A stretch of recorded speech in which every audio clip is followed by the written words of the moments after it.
Hello મિત્રો, જય શ્રી કૃષ્ણ. મારી હોમ કુકિંગ રસોઈની ચેનલમાં તમારું સ્વાગત છે. આજે હું એકદમ સરળ રીતે બની જાય તેવો સવાર સાંજનો ખૂબ જ હેલ્ધી અને ટેસ્ટી નાસ્તો એવો રવા મમરાના ઇન્સ્ટન્ટ સેટ ઢોસાની રેસીપી શેર કરવાની છું. આ રેસીપી ખૂબ જ સરળ અને ટેસ્ટમાં બેસ્ટ છે અને તેને ખાવાની અસલી મજા તેની રેડ ચટણી સાથે જ આવે છે.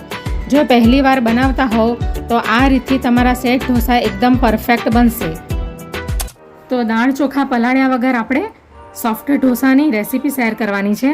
તો એના માટે મેં આ અડધા વાટકા જેટલા મમરા લઈ લીધા છે અને આપણે આ ઢોસા મમરા અને રવામાંથી બનાવીશું, દાળ ચોખામાંથી નહીં.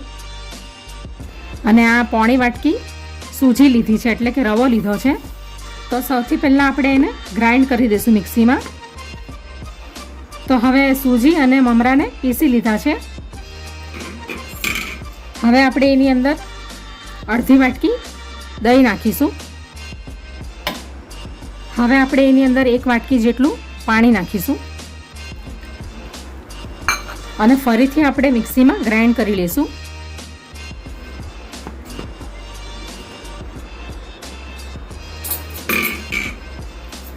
તો આ ટાઈપનું બેટર આપણે તૈયાર કરી લેવાનું છે. હજી આપણે એની અંદર પાણી નાખવાનું છે એક વાટકી જેટલું. હવે આપણે એને એક બાઉલમાં કાઢી લઈશું.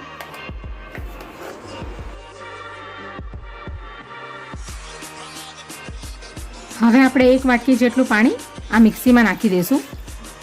તમારે જ્યારે મમરા અને રવો તમે પીસો ત્યારે જ તમારે 2 વાટકી અને 1 વાટકી દહીં અને 2 વાટકી પાણી તમારે રેડવું હોય ત્યારે જ તમે રેડી શકો.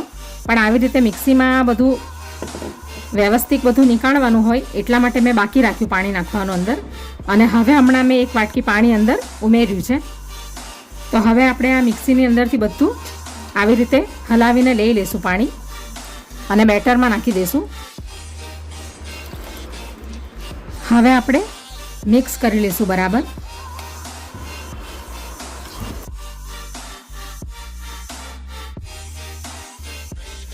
સાઉથ ઇન્ડિયન સ્ટાઇલ આપણે આ બ્રેકફાસ્ટ બનાવવાનો છે, સોફ્ટ ઢોસા, જેને અપ્પમ બી કહેવામાં આવે છે. અને એકદમ જલ્દી ઇઝીલી તૈયાર થઈ જાય છે અને હેલ્ધી નાસ્તો પણ છે એકદમ. તો હવે આપણે સોફ્ટ ઢોસાની સાથે ખવાતી રેડ ચટણી આપણે તૈયાર કરી લઈશું. તો આપણે બરાબર આવી રીતે મિક્સ કરી લઈશું અને હવે એને 15 મિનિટ સુધી આપણે એને રેસ્ટ કરવા દઈશું. તો ગેસ ઉપર કઢાઈ મૂકી દીધી છે. એની અંદર આપણે 1 ચમચા જેટલું તેલ નાખીશું. 1 ચમચા જેટલું એટલે આ ચમચા જેટલું. હવે આપણે અડધી ચમચી રાઈ નાખીશું અને અડધી ચમચી જીરું નાખીશું આપણે. હવે આપણે એની અંદર 1 ચમચી જેટલી અડદની દાળ નાખીશું અને 1 ચમચી જેટલી ચણાની દાળ નાખીશું. બરાબર સાતડી લેશું. થોડો કલર ચેન્જ થાય એટલે બાકીના ઇન્ગ્રેડિયન્ટ્સ નાખીશું આપણે.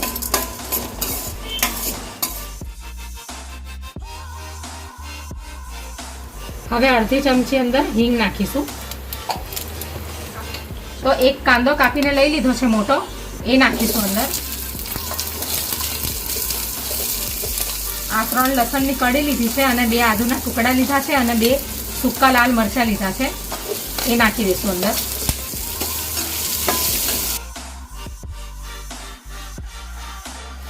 હવે આપણે આ 2 ટામેટા લીધા છે, એ નાખી દઈશું. હવે આપણે એને 2 મિનિટ સુધી ખાલી સાતળશું. થોડા ટામેટા અને કાંદા સોફ્ટ થાય ત્યાં સુધી એને આપણે શેકી લઈશું. બહુ વધારે એને મેલ્ટ નથી કરવાના, આપણે એની ચટણી બનાવવાની છે એટલે આપણે એને હાફ જ કૂક કરવાના છે.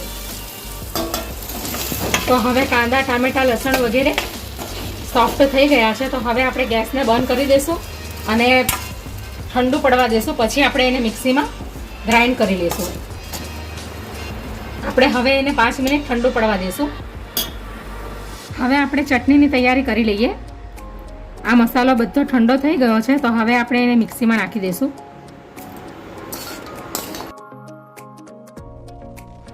હવે આપણે સ્વાદ અનુસાર મીઠું નાખીશું, એટલે અડધી ચમચી જેટલું. હવે આપણે એની અંદર કાશ્મીરી લાલ મરચું નાખીશું એટલે એકદમ રેડ કલર આવે એનો. હવે આપણે એની અંદર આ એકદમ નાના ગ્લાસ જેટલું પાણી નાખીશું, એટલે 1 કપ પોણા કપ જેટલું પાણી નાખીશું અંદર. હવે આપણે આ ચટણીને ગ્રાઇન્ડ કરી લઈશું. તો હવે સાઉથ ઇન્ડિયન સ્ટાઇલ ચટણી બની ગઈ છે. હવે આપણે એનો વઘાર કરીશું. આ ચટણી ખાવામાં ખૂબ સરસ અને ટેસ્ટી લાગે છે. હવે આપણે એક બાઉલમાં કાઢી લઈશું.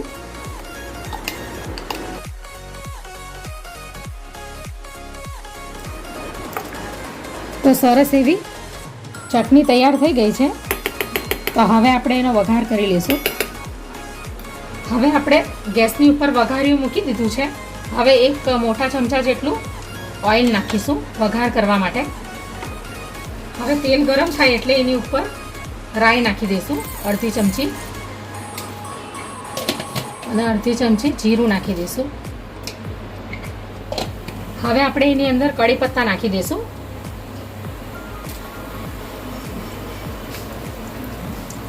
તો હવે વઘાર તૈયાર થઈ ગયો છે. તો ગેસને આપણે બંધ કરી દઈશું.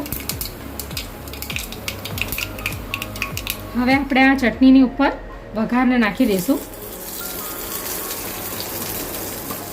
તો હવે વઘાર તૈયાર થઈ ગયો છે ચટણીનો. તો હવે આપણે મિક્સ કરી લઈએ.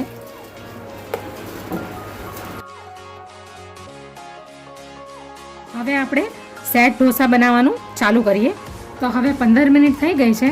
તો હવે આપણે સોફ્ટ ઢોસા બનાવવાનું ચાલુ કરીએ. તો આ ઢોસાની કન્સિસ્ટન્સી આ ટાઈપની હોવી જોઈએ, આ ટાઈપની.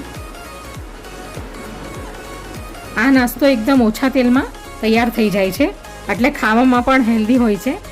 તો હવે આપણું સોફ્ટ ઢોસા બનાવવાનું બેટર રેડી થઈ ગયું છે. તો હવે આપણે એની અંદર અડધી ચમચી ખાવાનો સોડા નાખીશું. અને તમારે ખાવાનો સોડા ન નાખવો હોય તો આ બેટરને 2 થી 3 મિનિટ સુધી બરાબર આવી રીતે ફેટી લેવાનું. અને આવી રીતે ન ફેટવું હોય તો અડધી ચમચી ખાવાનો સોડા નાખી દેવાનો અંદર. તો હવે ગેસ ઉપર નોનસ્ટિક તવી મૂકી દીધી છે. અને આપણે આ તવીની ઉપર કંઈ જ નથી લગાવવાનું. મીડિયમ ફ્લેમ પર, મીડિયમથી પણ ઓછા ફ્લેમ પર આપણે ગેસને ચાલુ રાખવાનો છે. હવે આપણે બેટરને નાખીશું.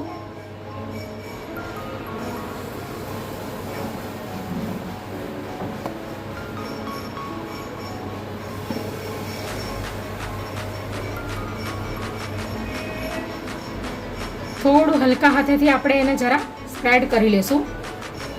બહુ વધારે ઢોસાની જેમ નથી ફેરવવાનું.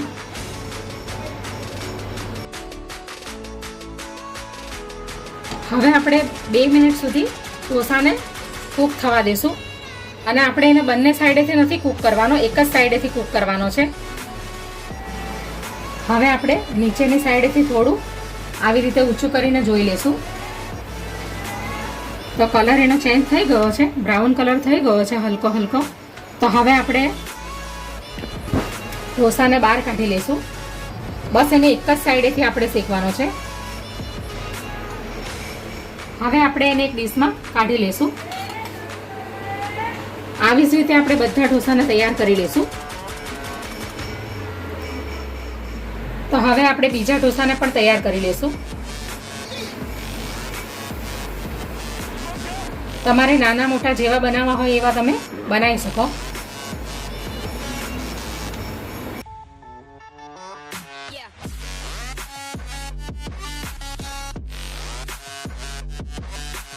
તો આવી જ રીતે આપણે બધા સોફ્ટ ઢોસાને તૈયાર કરી લેવાના છે.